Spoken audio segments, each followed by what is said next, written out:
During the 4th generation console race, the SNES and Genesis systems competed fiercely, and as such, Sony even partnered with Nintendo, as they were set to revolutionize the gaming world by creating a CD add-on for their SNES and Super Famicom consoles. This attachment was set to be called the Nintendo PlayStation. However, it seems that Nintendo had this unsettling fear creeping in, as they thought Sony was trying to use Nintendo to break into the gaming industry. And as such, they were right, and quickly announced the end of its relationship with Sony. So during the 5th generation, the Sega Saturn released earlier and performed very well in terms of sales, as it was the best home console you could get. Then Nintendo finally released their Nintendo 64, and they had to, considering who just entered the ring.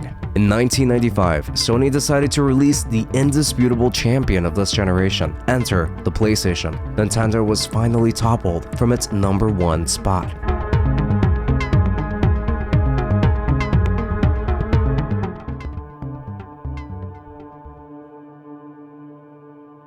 The PlayStation was absolutely game-changing for the industry, and it sought to teach Sega, and most importantly Nintendo, an important lesson on how to best work with developers, as these are the people that create the games that sell their systems. As such, after being rejected by Nintendo when working together on a CD-based add-on for their SNES, and even Sega rejecting a partnership with Sony, it seems as if they knew exactly what these companies' consoles were missing, and only they can offer them to both developers and consumers. The PlayStation was designed very carefully to prioritize certain aspects that would get the attention of these developers and consumers. This console is much boxier than what we were used to seeing, and it's very sleek in its design. On the front, you will find 2 controller ports and 2 memory card slots, which became the best method of saving your game data, but more on this soon. On the back, you will find many different ports. You will find a parallel I/O port, serial I/O port, composite connections, RFU DC out, as well as the AV out port for using composite here as well,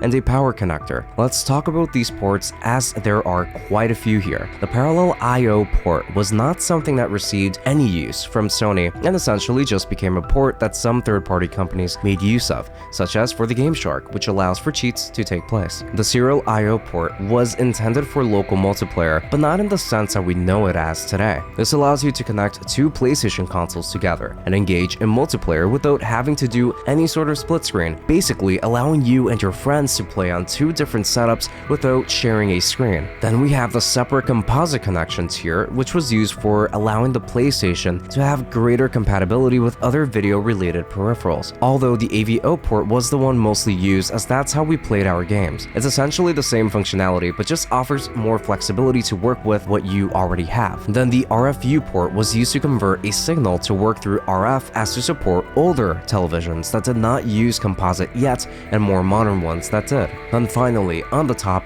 you will find a power button, a reset button, and a disc open tray button, because now we are finally standardizing the use of CDs for video games. This allowed for so much more potential for developers now that they can make games that don't have to be confined to a single cartridge, which could only support up to 64 megabytes by the end of this generation. These discs would support up to 700 megabytes, which gave developers so much more to work with. Additionally, many people did use this as a CD player for playing some music, and this particular model was known for having the best audio quality of the bunch, as Sony eventually removed some of the lesser used ports for later revisions to save on costs. And save on cost this console did, as it originally launched at $299, undercutting the Sega Saturn by $100, and forcing Sega to lower the cost of their Saturn console to match that of Sony's. But one very important aspect of the PlayStation that made it unique was its controller. This is the original PlayStation controller, and from my experience, the best controller of this generation. In a world where the other 2 most important consoles had either a very small controller that does retain a lot of the same design cues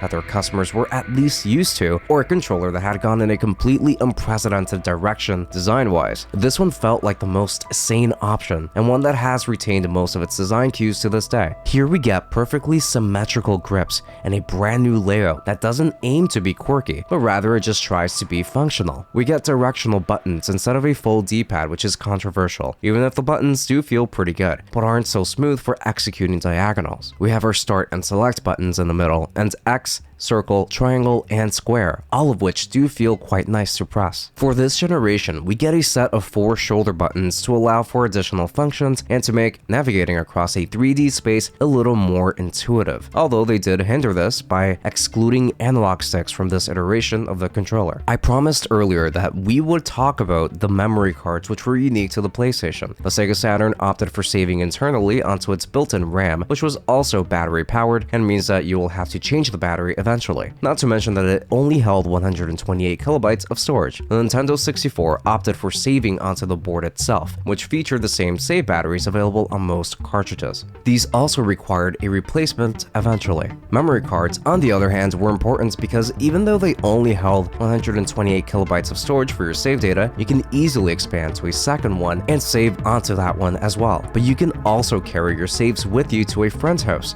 and play as if you never left your system behind. This was something that was unique to this one from the big 3, this generation. Also, to this day, this memory card has not died on me.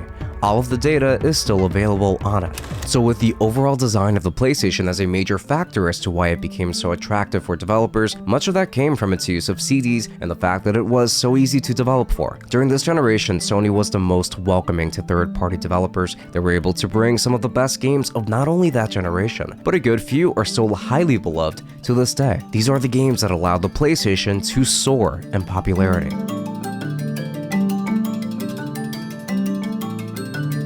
The PlayStation started off with 12 launch titles, some of which include Rayman, Ridge Racer, Tekken, and Soul Calibur. These were games that definitely helped sell the system at the beginning. However, there were lots of games that were being released just later that year, including a dearly beloved game known as Twisted Metal, which was a vehicular. I'm just going to make a quick correction, as according to Google, this is actually pronounced vehicular. Sorry about that. Combat game where you would pit multiple vehicles against each other, and the sheer chaos from this game was enough to catch the attention of many. And that's not to take away from the launch titles, as those are also dearly beloved games, with Ridge Racer selling exceptionally from that bunch. And in 1996, we received games like Tomb Raider, which gave players full access to an entire 3D terrain with lots of exploration aspects, and of course, its action sequences. Then we received the first Resident Evil, which is a game that I do still remember, and horror games of that era were something special. The fixed camera angles, the terribly pixelated models that were still beautifully complemented by the pre-rendered textured backgrounds, and how slow everything moved made it much creepier and eerie than anything I can think of today. Then we had other games this year that stole the show, such as Twisted Metal 2, Parappa the Rapper, Revelations Persona, Street Fighter Alpha 2, Wipeout 2097, and of course, Crash Bandicoot, which was a very popular game in the series because of how stylized it was, and as such, it becomes one of those original PlayStation games that has aged the best. But this latter half of the PlayStation's life cycle was what really sold the PlayStation as a home console to have. In 1997, we saw games such as Gran Turismo, which was the best-selling game on the PlayStation, Crash Bandicoot 2, Quake 2, Tomb Raider 2, and of course, Final Fantasy Tactics. This game introduced the Final Fantasy series to the tactical RPG genre, which was one of the best moves Squaresoft could have possibly made at this time. And with that fake-out out of the way, we need to recognize Final Fantasy VII, as not only is it one of the best games on the PlayStation, but it is considered to be one of the best Final Fantasy games ever made. Even if the graphics did not stand up to time, it's so popular that it essentially required a remake from Square Enix, and it is now a system seller, just as it would have been before. And because of Squaresoft's departure from Nintendo, the Big N had to realize that they'd lost much more than they thought that they would. But it's true that a project like this and many others simply wouldn't have been possible on the N64. And of course, later on we received some other amazing mentions such as Metal Gear Solid, Parasite Eve,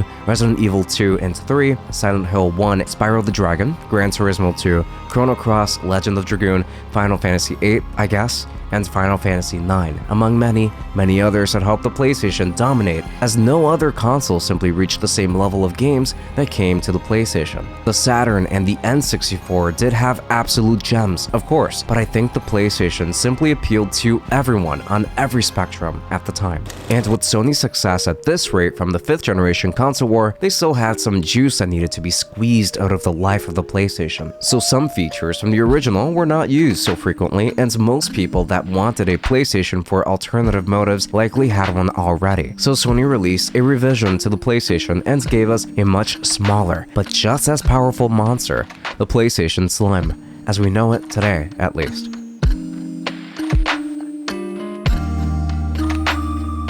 The PS1, or the PlayStation Slim, was stripped of everything but its essentials, becoming about the size of an iPad mini. You will only get the same controller ports and memory card slots on the front, while the back only has AV out and its power connector, and the top only has a power button that doubles as the reset button and the disc open button. Besides that, there isn't much else to be seen from this. However, what made this one so intriguing to many was the fact that you could play all of those PlayStation games that helped the PlayStation dominate this generation for only $99. This is the lowest that any home console had released at its launch in the year 2000. Another great push that Sony made at this time was the introduction of this dual analog stick controller, the DualShock, which brought us those analog sticks with full range of motion for 3D based games, and it gave us L3 and R3, which is neat, even if not many games used them back then. Another reason to want this controller was also the inclusion of longer triggers at the back, which made them considerably easier to press and reach for. There is also a small amount of heft added to this controller as it feels more solid and heavier. This was a fantastic addition, one that I wish had been introduced much earlier. But by the time that this revision of the console was released, there was already new competition, as Sega had released their next generation console, the Dreamcast, 2 years ahead of Sony before they eventually caught up in the year 2000. But to see Sony make this final push with the PlayStation, it allowed many people to play so many of the masterpieces that released throughout the life cycle of the PlayStation. Because of Sony's incredible push to allow developers to easily and efficiently support their platform while selling their hardware for a very reasonable price and offering the best value proposition to consumers who are not just interested in gaming, Sony captivated the wallets of many. As a result, when the Sega Saturn only managed to sell 9.26 million units, and Nintendo disappointed this generation by underperforming when compared to the SNES, their N64 only sold 32.93 million units. The PlayStation sold a staggering 102 million units. No other console had ever sold this well before the PlayStation. As a result, many people hold the PlayStation in high regard. This is actually my very first home console, as it was handed down to me from one of my cousins just a couple of years after the next one was released. When anyone talks about the 5th generation of gaming, the PlayStation becomes the first console that most people mention. This is enough evidence for those having a casual conversation with someone to know that this was the console that did a lot of the work when representing this generation. However, if you consider the PlayStation to be one of the most insane successes in gaming, then you will need to watch the next mini documentary to see how Sony managed to surpass those numbers in a much shorter amount of time. We will talk about this one very soon. So stay tuned and subscribe. Now thank you so much for watching. Leave your suggestions in the comments for future bite-sized documentaries, and until next time.